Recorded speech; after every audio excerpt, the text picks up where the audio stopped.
Bago pa man ang susunod na hearing sa Setyembre, kinumpirma ni dating presidential spokesperson Harry Roque na kukwestiyonin nila ang jurisdiction ng ICC sa pag-aresto kay dating Pangulong Rodrigo Duterte. Nakausap din ni GMA Integrated News reporter Maris Umali ang ilang taga-suporta ng dating Pangulo na nagpunta sa The Hague para iprotesta ang pag-aresto. Mula sa The Netherlands, narito ang kanyang report. Naging emosyonal ang ilang OFWs mula pang France na dumalaw dito sa Scheveningen Prison para ipakita ang suporta kay dating Pangulong Rodrigo Duterte. Matyaga silang nag-aabang sa labas ng kulungan, di iniinda ang matinding lamig. Alam nilang di naman nila makikita pero ito raw ang simpleng paraan nila para ipakita ang suporta at pagmamahal sa kanya. Sana raw makita ito ng International Criminal Court. Alam namin yun na hindi namin makikita si tatay, pero kailangan namin siyang suportahan kasi mahal na mahal namin si Tatay Digong sa Mindanao. Dumalaw din sila sa ICC at nagpunta sa simbahan para ipagsindi ng kandila at ipanalangin daw si Duterte.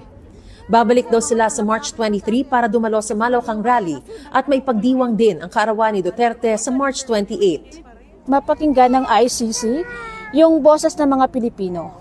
Kasi di mo alam, ang napakadami talagang Pilipino na for Duterte. Sa ngayon, tanging si dating Executive Secretary Salvador Medialdea pa lang ang formal na tumatayong abogado ng dating Pangulo. Sabi ni Attorney Harry Roque, nakausap na niya ang British-Israeli lawyer na si Nicholas Kaufman, na kabilang sa mga isinumite nilang pangalan sa ICC para maging counsel ni Duterte. I have confirmed kung sino yung lead counsel. And the only one na na-recognize ang hukuman is si Attorney Bingbong Medialdea. Hindi ko alam kasi hanggang ngayon wala pa rin kaming permiso to enter the detention facility. No? But nagkausap kami ni Attorney Hoffman at nag-aantay pa rin kami. Batay sa website ng law firm ni Kaufman, naging prosecutor siya ng International Criminal Tribunal for the former Yugoslavia at International Criminal Court sa The Hague. Sabi ni Roque, pinaplano nilang questionin ang jurisdiksyon ng ICC bago pa ang nakatakdang susunod na hearing sa September 23. Naghahanda na kami ni VP Sara isang taon nang nakakalipas. Okay?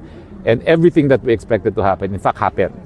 So meron kaming contingency for everything that has happened. Sa September 23, nakatakda ang confirmation of charges hearing para malaman kung may sapat na ebidensya na nagpapakitang may substantial grounds na nagawa ng suspect ang mga akusasyon. Batay sa arrest warrant ng ICC kay Duterte, may reasonable grounds para paniwala ang responsable si Duterte bilang indirect co-perpetrator para sa crimes against humanity. Sa datos ng Philippine Drug Enforcement Agency, mahigit Where to next? The beach? The Drug Enforcement Agency, mahigit 6,000 ang napatay noong giyera kontra droga ni Duterte. Ayon sa Commission